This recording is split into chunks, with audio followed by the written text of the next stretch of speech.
The David Pakman Show at davidpakman.com.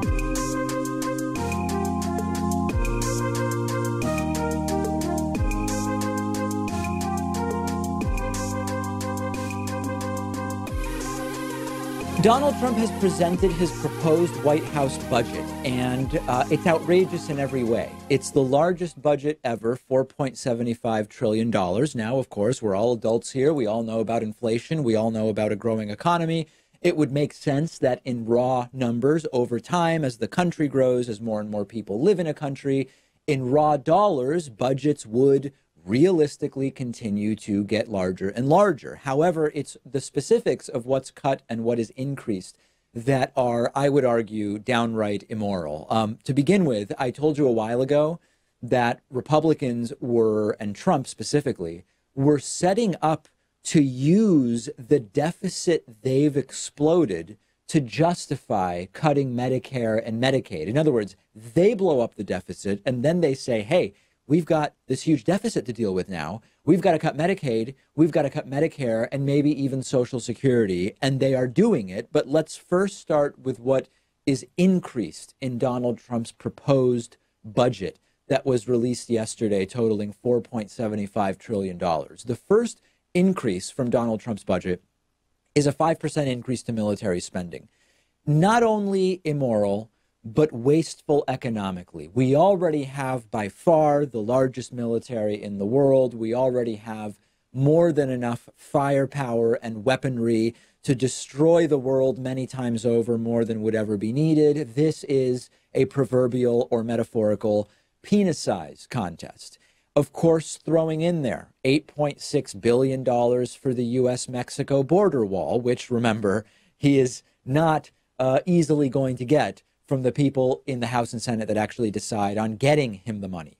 A $700 million line item for school safety. Now, they are claiming that this does not contain any firearms requirements, but we really need to dig into the specifics of how it's worded to get a sense of whether the idea here is to crowbar some money in for guns in schools, which of course be an absolute disaster.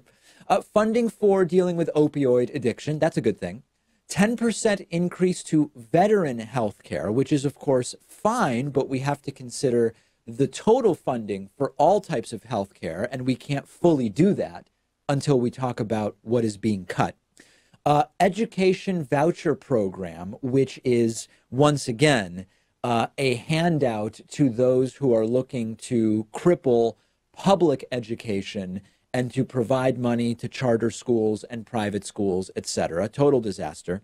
And $200 billion for infrastructure. As we know, infrastructure spending in general is stimulative. It's necessary. We have aging infrastructure in the United States. But the way that Donald Trump wants to do infrastructure spending is a crony capitalist handout to his friends, and the way things have been going, probably relatives as well. So these are the notable Trump budget increases. Let's look now at the other side of the ledger, which is what is being cut, either partially or fully, in Donald Trump's proposed $4.75 trillion budget that we saw yesterday, starting with $1.9 trillion in cuts to various safety net programs, which includes cuts in funding for both Medicaid and Medicare. There it is. I told you a year ago, they blew up the budget, and they would later say they blew up the deficit, rather. The deficit's so big that we now need to start cutting Medicaid and Medicare. That is exactly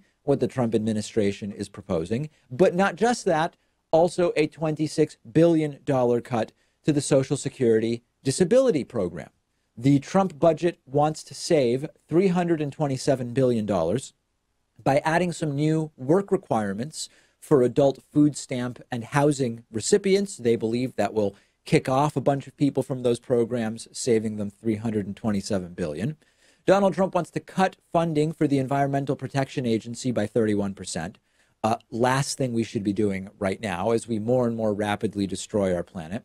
A $500 million cut to NASA, which I disagree with ideologically, but also even if you're a sort of national security conservative, You should want to fund NASA because so much of what NASA does, so much of space exploration and research, for better or worse, leads to technologies and developments that are useful for national security. 70% cut to renewable energy research, exactly opposite what our priorities should be.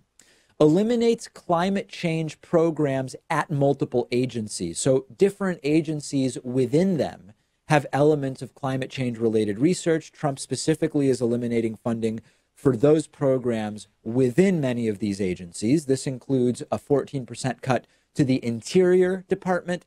This includes a 10% cut to the Education Department. And then there are a bunch of little cuts. You could call it death by 1,000 paper cuts to programs like low-income after-school programs, public service loan forgiveness, subsidized Stafford loans, and work study. Absolute disaster. Another interesting thing, I guess, is maybe a word for it, is that Trump is proposing a way to cut spending on prescription drugs, which President Obama already tried and actually failed with. So it's almost like taking a part of Obama's healthcare reform that didn't work and just trying to breathe life back into it, sort of like he's tried to do with the coal industry. Now, you might recall that Donald Trump promised to pay off the national debt within 8 years, if given 8 years as president. This budget, if it were approved, would not balance for 15 years, guaranteed. We would maintain massive deficits for 15 years. We can debate whether deficits are good, bad, medium, or it depends. But the promise was that he would pay off the debt in 8 years. Instead, he's doing the opposite by virtue of these proposals and tax policy and trade policy and increasing that deficit. He claims that free college and health care for all are just too expensive, but those things make sense. And instead, we're adding 5% to the military budget, not only unnecessary, but immoral and a complete misuse of resources. Now, I'm getting to the thing a lot of people are waiting for me to say, which is Congress actually determines spending, right? Congress will ultimately determine spending levels. This is what Trump is asking for. Presidents never get exactly what they ask for in White House budgets. This is a starting point. Ultimately, it's going to be up to the House and Senate to decide how we are going to be spending taxpayer money. Democrats in both the House and Senate already say that this budget is dead on arrival. You might recall that even when Republicans controlled both the House and Senate for the first part of Donald Trump's presidency, Trump's budgets were not passed as submitted. With Democrats now controlling the House, this obviously is not going to pass as submitted. It's a political document. I don't even think Republicans would dream of Medicare cuts as we're ramping up to the 2020 election. I am sure that they value self-preservation enough to realize that's a bad idea. But as proposed, let's take it at face value, as in this is what Trump proposed because this is what he wants. It's flagrantly irresponsible and also completely destructive if it were to become a reality. Okay, let me follow up about Tucker Carlson. Yesterday, Tucker Carlson, we talked about unearthed, I don't want to use the term leaked, but unearthed audio from Tucker Carlson's appearance on the Bubba the Love Sponge show years ago, where he said that women are extremely primitive, they need to be quiet and do what they're told. He refused to condemn cult leader Warren Jeffs, or sort of downplayed his horrible activity. And now Tucker Carlson is refusing to apologize. And I actually think this is the right decision. I'm not saying morally it's the right decision, but it is the right decision if you're Tucker Carlson, and I'll explain it momentarily. Just as a reminder, here's one clip of Tucker saying women should be quiet and do what they're told. You know what, in my brief experience, what gets women going is arguing with them. Really? Yeah. Brad, I never use that. It's true. You debate politics with a woman and just go, just full-blown out there, especially feminism. If you're talking to a feminist and she's giving you, men really need to be more sensitive and this. Actually, men don't need to be more sensitive. You just need to be quiet and kind of do what you're told. And lighten up a little bit, bitch. They love it. And then the part about women being primitive, again, we played this yesterday, just getting everybody up to speed. Hey, let's go crazy. Wow. That if it weren't my daughter, That's I'd one applaud theory. that. Well, I mean, it's I just can't, and I just think that's pretty unlikely. Can you tell them, as outlandish as that is, how old is your daughter? 14. Well, I love women, but they're extremely primitive. They're basic. They're not that hard to understand. Okay, so he was smeared and attacked by all sorts of people, and rightly so. I mean, these comments are disgusting, and they're not surprising in that most people who understood Tucker Carlson realized that this is what he was thinking all along, even if he wasn't saying it nightly on his Fox News program. But I think he's making the right move by not apologizing. Number one, who would he be apologizing to? His Fox News audience mostly agrees with him about this stuff. They like this stuff. That's why Tucker Carlson is popular. There's a much longer list of these types of assertions by Tucker Carlson. He previously said 13-year-old boys having sex with adult women is fine. He called for an end to rape shield laws so that victims would no longer be able to hide behind anonymity. He called specific women pigs and whores, including Britney Spears and Paris Hilton and Ariana Huffington. He said Supreme Court Justice Elena Kagan is ugly. Trump did the same stuff and was elected president of the United States. So why would Tucker Carlson apologize, particularly when the apology opens himself up to the framing that he acknowledges he did something wrong? So within the Tucker Carlson Fox News universe, Pat, not apologizing strengthens his strongman alpha male credentials, bow tie notwithstanding. And I don't see any upside to apologizing for something that only people who already don't watch Tucker Carlson would even be upset with. Yeah, because I don't think people in his audience are even offended by those comments. And also, an apology would just make him look weak. He doesn't want to look like a pushover. I think that I'm going to employ this tactic for future Pat scandals. Like, there's no sense in me apologizing for them anymore. And I'm going to do that now. Yeah, the audience loves you for them, so why apologize? And like I said yesterday, am I calling for Tucker Carlson to be fired? No, that's silly. His audience and apparently Fox News agrees with most of this. Am I calling for an advertiser boycott? No. Last time he said something hugely disgusting. Some advertisers bailed, but enough stayed that the program still makes financial sense for Fox News. Why would the advertisers bail? A lot of them have been with him for a while. If they choose to, we don't need to lobby them to do that. If these comments are actually off-putting to Tucker's audience, his audience will stop watching. Advertisers will say, hey, we don't advertise on shows that nobody watches because it's a waste of money. And Fox News is going to say, we don't employ hosts for shows that nobody watches. I don't think that's going to happen. I suspect his audience is fine with these comments, meaning the show will be profitable for Fox News and the show will still be profitable for advertisers. And that's it. So I think everything he said is deplorable. I think it's disgusting, but he is right from a strategic perspective not to apologize. And in fact, if you saw the segment he did last night touting why he's not going to be pushed by the mob or something like that, he used the word mob, into apologizing, he's probably winning as a result of this entire fiasco. If you disagree with me, let me know. I'm on Twitter at @DPakman, and the show is on Twitter at David Pakman Show. The David Pakman Show at davidpakman.com.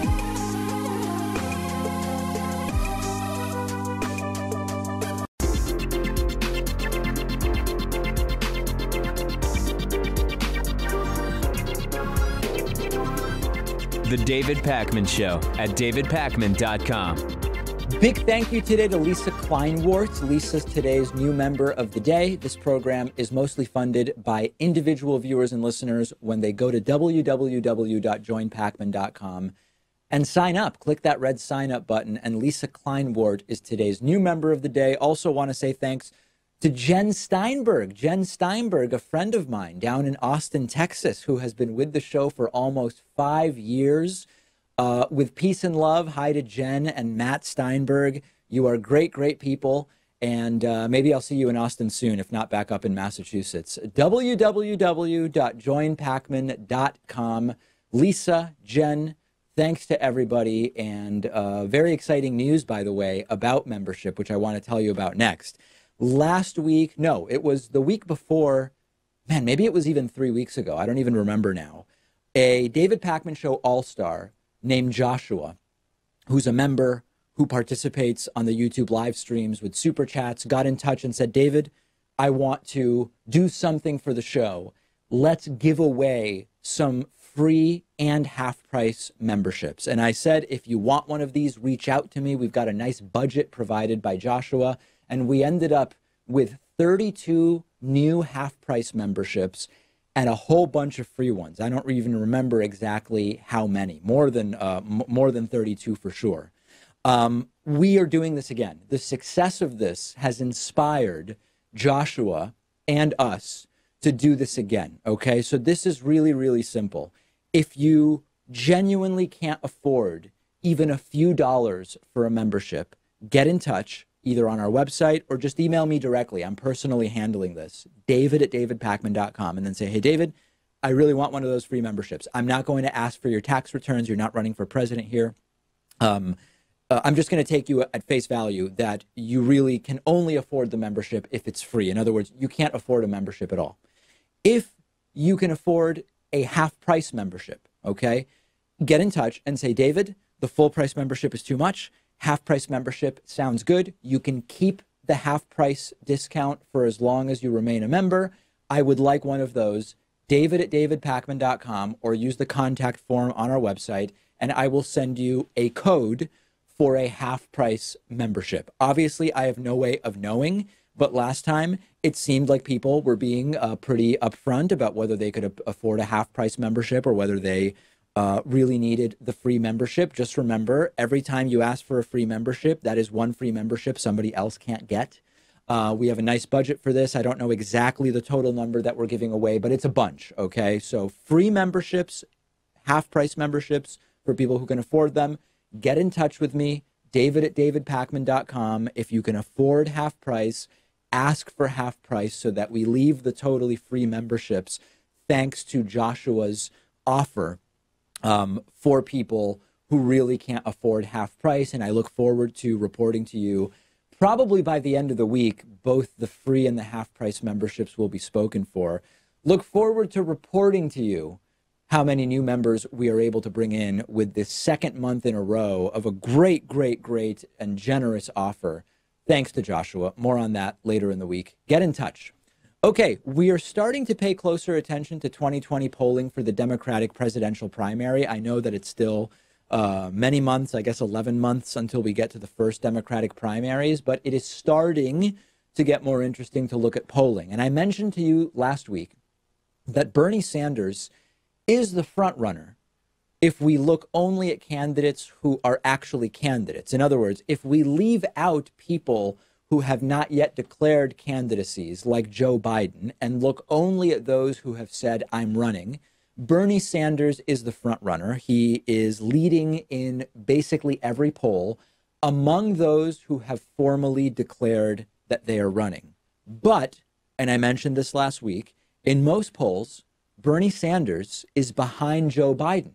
Joe Biden hasn't actually announced that he's running for president, although I think yesterday on some late night show he said, I might need your enthusiasm in a few weeks, maybe foreshadowing that he is indeed going to be running.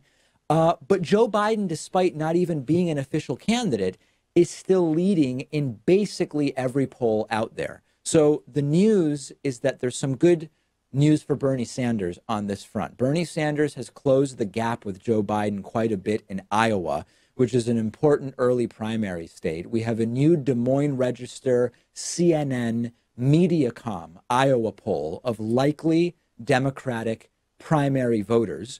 You will see that compared to the December poll, Joe Biden has dropped from 32 to 27% support, whereas Bernie Sanders has gained from 19% to 25% support. So what was a 13-point deficit for Bernie Sanders to Joe Biden 3 months ago is now only a 2-point deficit. Importantly, the margin of error in this poll is 4.9%, which tells us that Bernie may even be ahead at this point in time. So we don't know what will happen if Joe Biden decides to run. There's kind of two ways to interpret these results, Pat. One is Bernie announced and he's gaining ground on Joe Biden. So things are looking good for Bernie Sanders. The other interpretation is, well, Bernie is gaining, but But Biden hasn't even announced, and he's still in the lead. If Biden announces, we would anticipate he would surge in the same way that Bernie Sanders has surged since making his candidacy official. I genuinely don't know which is going to happen. Yeah, me neither. And since we're a year away from the first primaries and caucuses, it's hard to predict. I would imagine that if Biden does decide to run and he announces, he'll have a slight uptick. But I also think that over time, he'll kind of fizzle out. He's run for president twice before and wasn't able to gain that much traction. I think people support the idea of a Biden run because they feel nostalgic for the Obama days and they want to go back to those days. I wonder if that will persevere or if eventually Biden will kind of trail off. Other candidates like Sanders take the lead. I'd like to see that. Yeah, I'm not sure. I mean, I agree with your analysis that I think if Biden enters the race, he immediately sees an uptick. I think without getting into the specifics of nostalgia for the Obama administration, we're 11 months until the primary in Iowa. History tells us that the front runners today are rarely the front runners when it's actually time to vote. Now, I know that this is a very different political environment, what with Donald Trump in the White House, but if you go back to March of 2007, right, same amount of time before the 2008 election, Barack Obama was polling nowhere. There was no indication in March of 2007 that Barack Obama was going to be the next president of the United States. So I think it's potentially completely unpredictable who will ultimately be the nominee based on March polling for the year before. Someone who is really not doing well, but again, it's early, is Elizabeth Warren. She's polling at 9% and seems unable to get traction. Yeah, third place, still very early. But at some point, Elizabeth Warren needs to start building support. And I'm increasingly concerned, Pat, that she is just unable to really get her campaign going. I just don't see the lane that she has. If Bernie Sanders decided that he wasn't going to run, I could see Elizabeth Warren's candidacy being successful because she would win over the progressives. But with Bernie in the race and with Tulsi Gabbard in the race, too, I just don't see how she can pull it off. It's going to be an uphill battle for her. Yeah, although, I mean, I'm unsure about the isn't Gabbard polling like 1% or something well, like that? Another progressive candidate in the mix. For Warren. Another progressive candidate in the mix, you know? Yeah. I question her actual progressive credentials, as I've done before, but so far it doesn't even seem like she's going to be a factor. Also, Kamala Harris, interestingly, even though we got a bunch of phone calls and a lot of people in the audience seem to think that the DNC has sort of chosen Kamala Harris in some way, shape, or form. She also does not seem to be making any progress whatsoever in polling, but it's very early, and who knows really ultimately what's going to happen. Make sure you're following The David Pakman Show on Instagram. New feature on The David Pakman Show Instagram. It's called Rejected Voicemails. We get hundreds of voicemails on the show, and we air 4 per week. We have a segment called Rejected Voicemails, where voicemails that didn't make it onto the show, we put on the David Pakman Show Instagram account, at David Pakman Show, and you can hear some of the wackiness that doesn't make it onto the show. Follow us there. We will take a quick break. Psychiatrist Dr. John Gartner joins me next for an update on what he believes is cognitive decline, serious cognitive decline, observable in the President of the United States. That's coming up after the break. The David Pakman Show at davidpakman.com.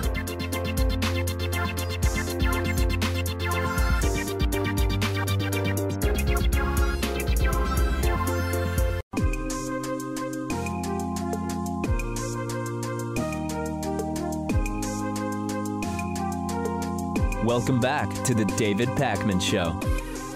It's great to welcome back to the program today Dr. John Gartner, who is founder of Duty to Warn and co-editor of Rocket Man, Nuclear Madness in the Mind of Donald Trump.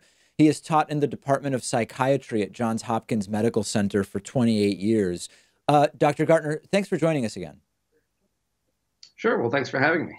So last time you were on, you described and pointed to a number of sort of publicly available instances that you believe raised the serious concern of Donald Trump's both possible cognitive decline and what has been described occasionally as a pre-dementia state. You also discussed some personality issues that you believe are noticeable about the president from publicly available audio, video information. In the months since we've had you on, have your concerns grown or decreased about this issue? They've grown. They've grown dramatically. I think two things I would point to is, one, if you managed to catch his 2-hour CPAC speech, he was openly rambling. It just didn't make sense. It sounded like the wild sort of gyrations and meandering sort of thought disorder of someone who really has something cognitively wrong with them. And I remember when I first started suggesting that he was unfit because of his severe personality disorder, his malignant narcissism, which is the personality disorder that's shared by most murderous dictators. I said, well, it's not like he's openly, flagrantly thought disordered. It's really more this severe personality disorder. But of course, if he were, openly schizophrenic or openly thought disordered, well, then people would think that they could remove him under the 25th Amendment. But anything short of that, they wouldn't even. And now, actually, we are seeing a flagrant thought disorder in the form of this gross cognitive deterioration, and still people are normalizing it. The most recent example, of course, that Colbert was joking about last night was this Tim Apple comment that seems innocuous and funny, but it's actually quite revealing. He's done this many times before, called people by the wrong names. In the fires of California, he said the fires were in Pleasure, California, not Paradise, California. He's mixed up, done malapropisms with people's names about a dozen different times. So the thing about this Tim Apple thing is it's not actually funny. It's actually revealing of someone whose cognitive slippage is getting worse by the day and who's showing it more flagrantly every single day. And people are so entranced with the dear leader that he could literally be a babbling idiot. And then everyone will just normalize it. So there's people who will hear us and they'll say, you guys aren't talking about dyslexia. Is it possible that if not all, but much of what we're observing could simply be dyslexia? I know. That's the short answer. He may have dyslexia. I know he can't read. But the reason to suspect cognitive pre-dementia, that is because we're seeing cognitive decline from his earlier baseline. As I said last time I was on the show, if you look at videotapes of him in the 1980s, he's quite articulate. He's got a rich vocabulary. His thought is sophisticated. He speaks in polished paragraphs. Now he can't complete a sentence without derailing into some kind of irrelevancy. He really has trouble finding words. His vocabulary is very thin. He overuses superlatives, which is one of the things we see with people who have dementia. Everything's tremendous or, a shame or, because that just sort of covers a wide multitude of things. So we're seeing a gross deterioration from his own baseline. So for something like dyslexia, that would be something stable that he had his whole life. What we're seeing is someone who's a shadow of his former self in terms of his cognitive functioning. When it comes to I want to get to the Tim Apple thing in a second, but when it comes to some of these incidents where he has seemingly had trouble pronouncing words, so that there was the God bless the United States and the Jerusalem and that type of thing, which was, we were told, could have been a denture issue, but then really rich people usually don't have dentures, they have implants, and then we were later told he doesn't really have dentures. What do you make of that piece? No, I think that's a good example. That's also, I think, quite significant. I mean, these are sort of hard neurological signs, these kind of mispronunciations. Also, some of his spelling errors, the smocking gun, and also some of his neologisms. Neologism is a made-up word, like pfeffy. These are really not. These aren't subtle signs of thought disorder. These are the kind of things that if you saw it in your uncle, you'd be sending him to the doctor. When we go back to the Tim Apple story for a second, one of the things that I'm thinking about is this report from a private meeting at Mar-a-Lago with Republican donors, where he reportedly said that it was fake news. I mean, that he didn't actually say Tim Apple, that he was saying Tim Cook Apple in this sort of quick way, and that it's all completely fabricated. That's almost more disturbing to me in the sense that either he believes he can convince people that that's the case, which shows some kind of disconnection from reality, or he may actually remember it in that way. I don't know if one or the other is more concerning to you. Well, they're both concerning. And with Donald Trump in general, he is a pathological liar. And he also has delusional thinking. So at any given moment, you're unclear as to whether he's simply telling a lie, which he does, something like done 6,000 times during the time he's been in office, or he's actually just deluded or distorted, disordered in his thinking, and he actually believes some of these crazy, conspiracy theories or what have you. And the thing is it really, I think, is somewhat fluid. I think he actually goes back and forth between simply lying and actually living in a fantasy world. And you're right, both are disturbing. But what's even more disturbing is that both are true. Have you noticed anything in terms of time of day? There are sometimes considerations or observational differences in people who either have pre-dementia or other cognitive decline, where time of day seems to be a big difference maker in terms of sort of how they're able to comport themselves. Have you observed anything like that with the president? That's a really fascinating and interesting question. I have not been able to sort of track his behavior, by the hour. But now that you mention it, it would be a good variable for us to pay attention to and try to measure, because I wouldn't be surprised if, as happens with people who have dementia, if not doing some sundowning, where he's getting worse at certain times of the day, especially around sunset. I remember there was that one visual of him not being able to find the car. When he got off the plane, he was sort of wandering around the tarmac, and I think that was around 5 o'clock. People were saying, this looks like my demented uncle, sundowning. We have a lot of examples of that where he seems to be disoriented, on stage. He doesn't know where he is. He doesn't know who's there. He doesn't remember if Melania is there or not there.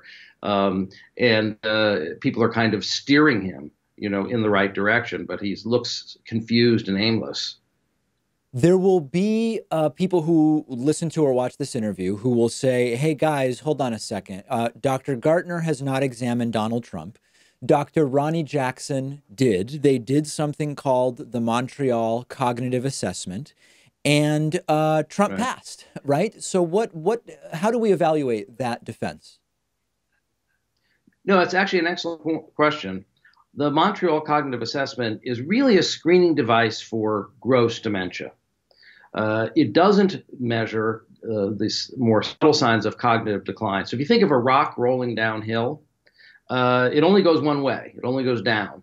But if it's halfway down the hill, it's not going to be sensitive. The Montreal test not sensitive enough to catch that level of deterioration. After all, this is someone with an Ivy League education. So his fund of vocabulary, even if he loses 70% of his words, he still has more words than say, someone with low average intelligence.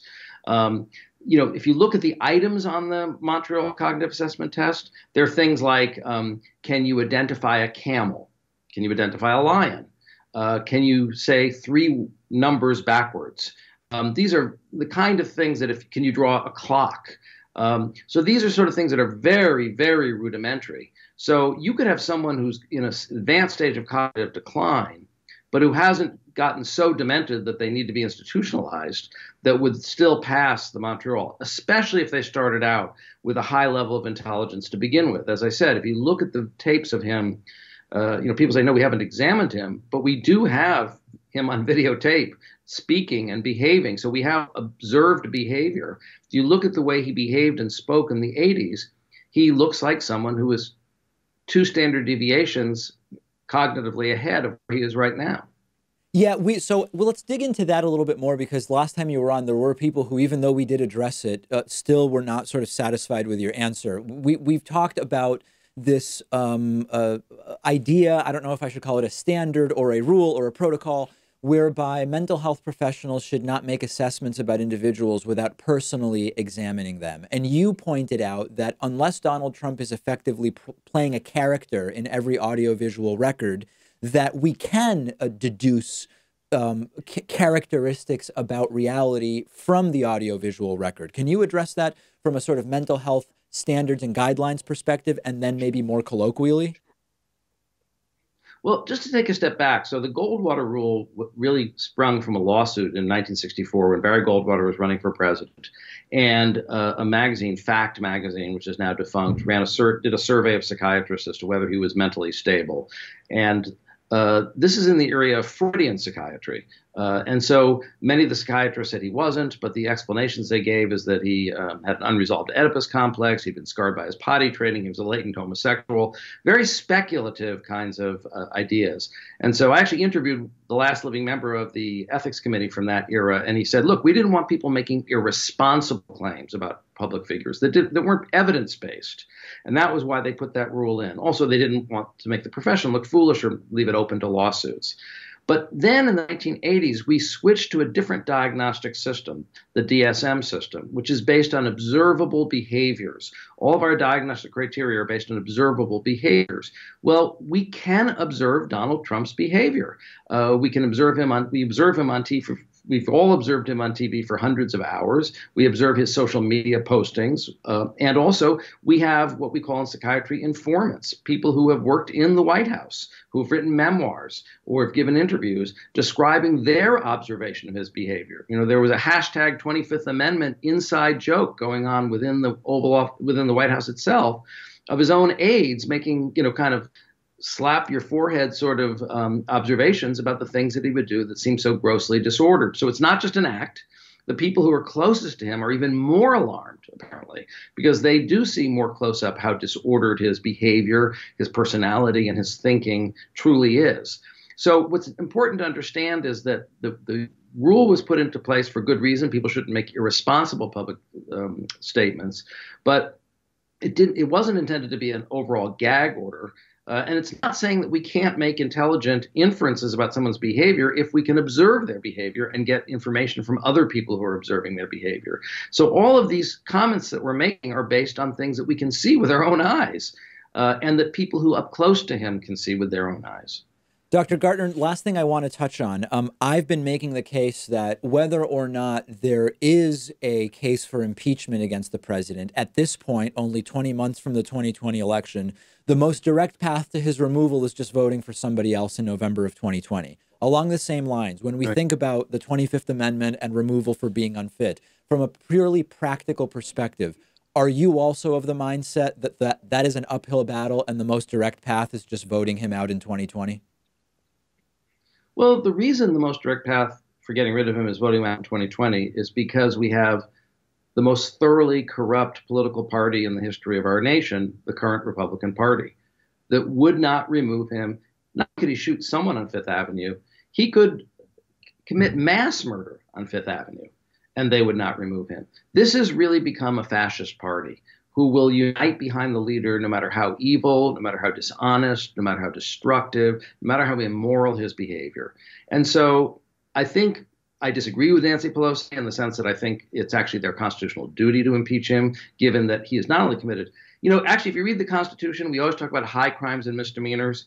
I'd like to point out that the Constitution, that's not exactly what it says. It says that a president should be removed for treason, corruption, high crimes, or misdemeanors. High crimes and misdemeanors are the lowest level offenses for which you would impeach someone.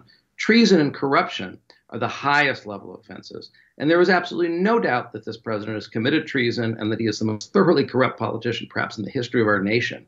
So he meets all four criteria, but most importantly, he meets the more serious criteria. When you have a traitor in the White House, that is an emergency, and I would argue it is the constitutional duty of the Congress to impeach him, whether it's politically popular or not. So I happen to strongly disagree with Nancy Pelosi about that, but I do understand why she's saying it, because practically speaking, the 2020 election is the only way that we will remove him from office. Dr. John Gartner has been teaching in the Department of Psychiatry at Johns Hopkins Medical Center for 28 years, founder of Duty to Warn and co-editor of Rocket Man, Nuclear Madness in the Mind of Donald Trump. Dr. Gartner, a pleasure as always having you on. Thank you. Always a pleasure talking to you too. The David Pakman Show at davidpakman.com.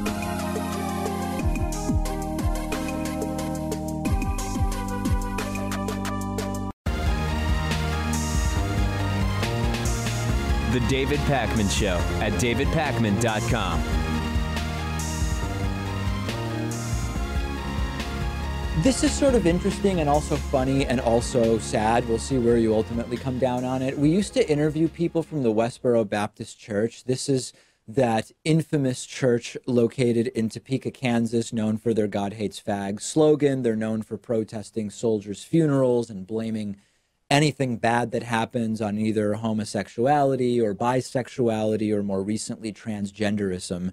There was a just insane viral incident that took place on the show back in 2011 where Anonymous, someone from the hacktivist group Anonymous, actually hacked the Westboro Baptist Church website during a debate with Shirley Phelps-Roper. That clip must be 6 or 7 million views on YouTube at this point. And over the years, we've interviewed Shirley Phelps-Roper and Margie Phelps and Jonathan Phelps, all children of the late Fred Phelps, the founder of the Westboro Baptist Church. We've also interviewed Steve Drain, who sort of not married in, but kind of like joined the Westboro Baptist Church from outside any family of Fred Phelps.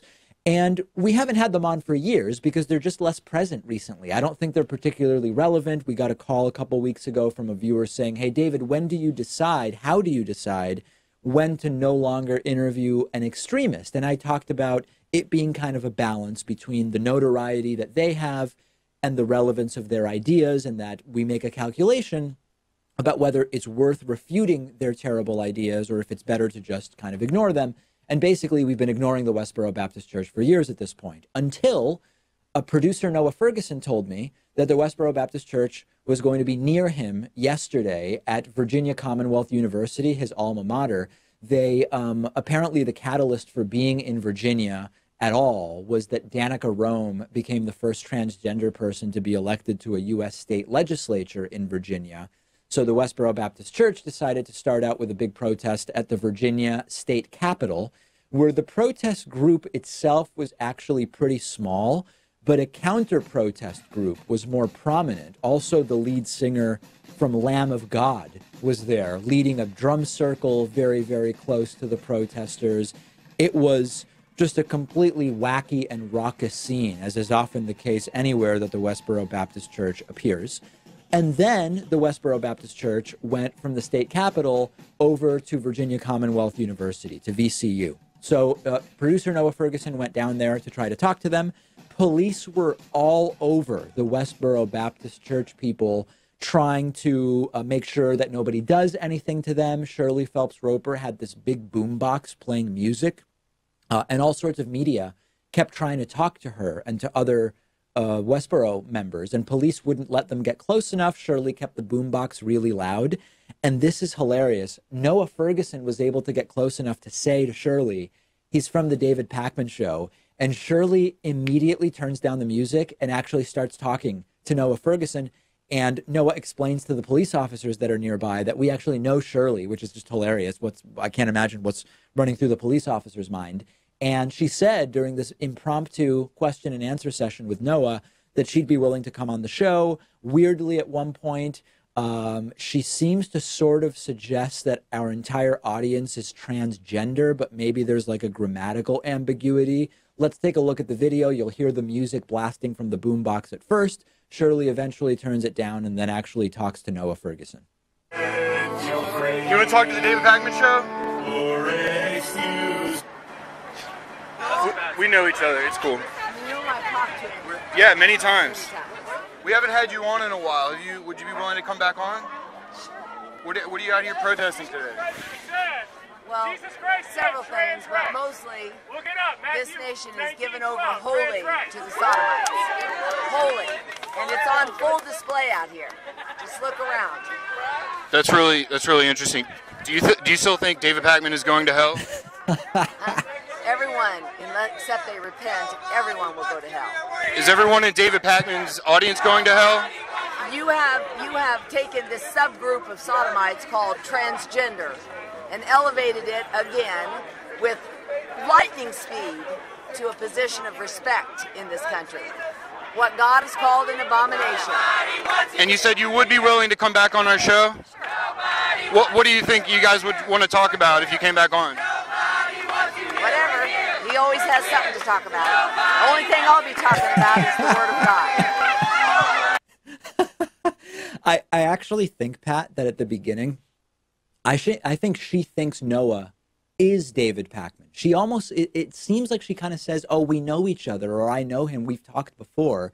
And I think later she realizes that it's not, I haven't flown down to Virginia to talk to her at some random protest.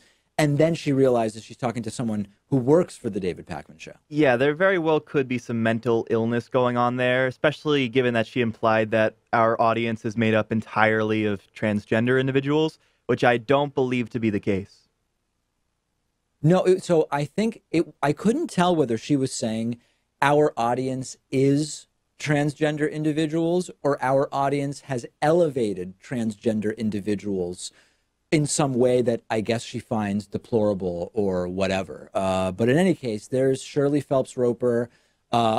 Just as a quick note, I would never advocate for violence to be allowed against anyone when police are in a position to stop it.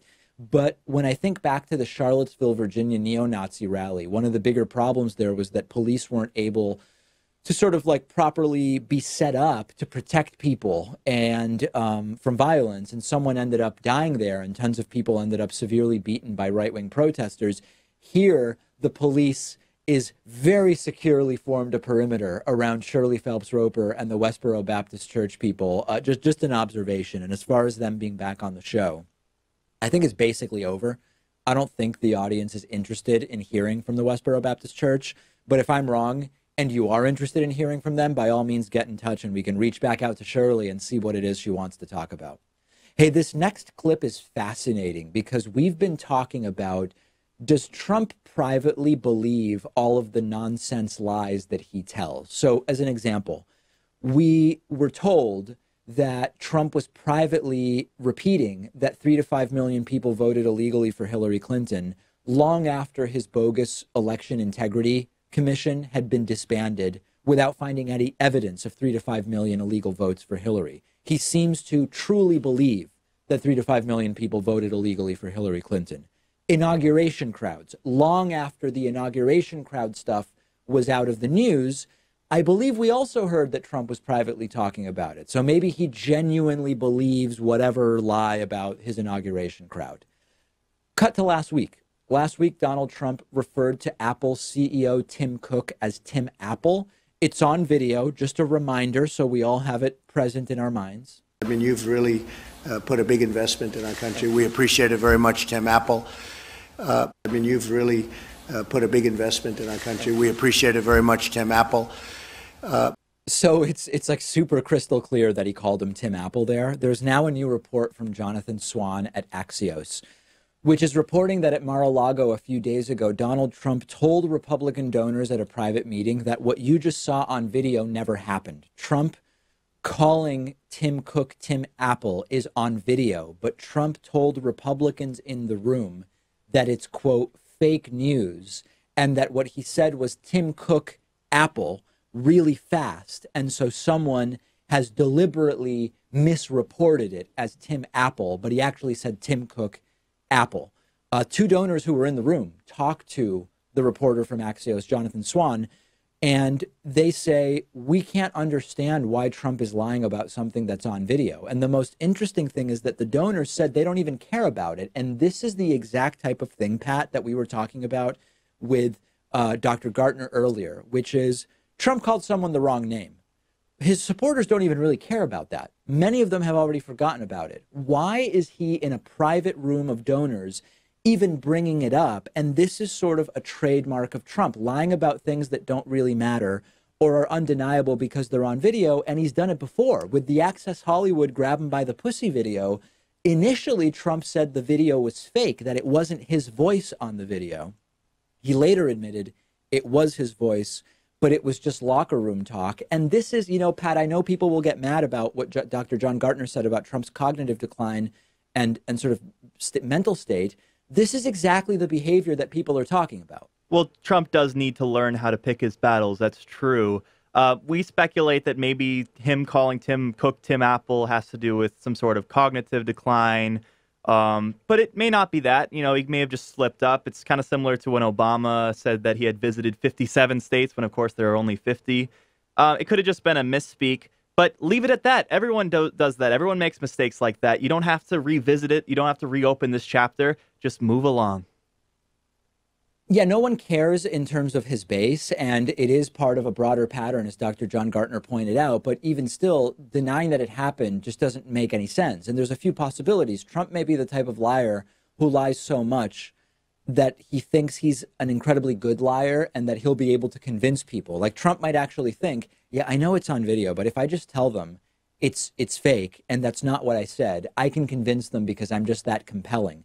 The other possibility is Trump has actually convinced himself that it never happened. And as I asked Dr. John Gartner earlier, both are concerning. It's not clear which is more disturbing, but in total, it ends up being shameless gaslighting combined with the weaponized narcissism that we've sort of come to take for granted from Donald Trump over his couple of years as president of the United States. Very bizarre stuff, and the Republican donors don't even care. We have a voicemail number. It's 219-2-DAVID-P. Our voicemail line is made possible by our good friends over at Linguist, who want to help you take your language learning to the next level. I've been using Linguist myself to brush up on my French in advance of a return to the French countryside. And I love it because it uses artificial intelligence to adjust to your skill level. I've taken French before. I'm not sitting there wasting time rehashing stuff I already know. It's really great. Try it out for free. No credit card needed at linguist.com/Pakman, LINGVIST.com/Pakman. Support our supporters. Really important. Today's voicemail. The Kansas troll has been calling in for years. His calls are often racist. He makes racist calls to Sam Cedars' program. He once called in and completely imploded during live calls. He now is taking credit for the success of the David Pakman Show. Take a listen to this. Hey, Pakman. Hey, man. It's Kansas from the 785. So this is not really pertaining to any of your nonsense, garbage, trash videos. I just wanted to acknowledge that, you know, David, I made your show what it is. I made you, David. Your subscriptions, your sub count has only gone up because of me. You know, my first voicemail was played in 2012, and it basically shows that I run your show. I made you who you are. So, anyways, my question for this voicemail could be, are you dating Pat? You know, I remember that you dated Louise, and he was your boyfriend. You guys were boyfriends together. Is your new co-host the boyfriend? Could you let me know, David? I was thinking about becoming a member. Thanks. Bye. Yes, of course. He's just about ready to become a member after 7 years. He's just borderline. And if I address whether Pat and I are dating, I'm sure he will sign up right away. Listen, anyone who thinks that 5 voicemails like that over a 7-year period can make a show probably is not going to have any sense talked into them. So we'll leave it there. We've got a great bonus show for you today. How a scandal with no sex, money, or illegal behavior is causing a major problem for Canadian Prime Minister Justin Trudeau. We will talk about Trump wanting to make daylight savings time permanent. Daylight saving time permanent, although it's unclear that that's actually what he means. And we will talk about Milo Yiannopoulos being banned from Australia. All of those stories and more on the bonus show. Sign up, get instant access at www.joinpakman.com.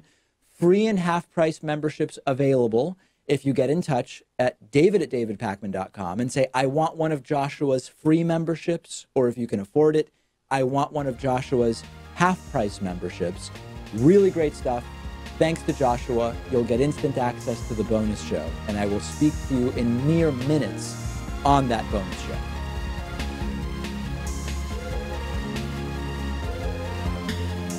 The David Pakman Show at davidpakman.com.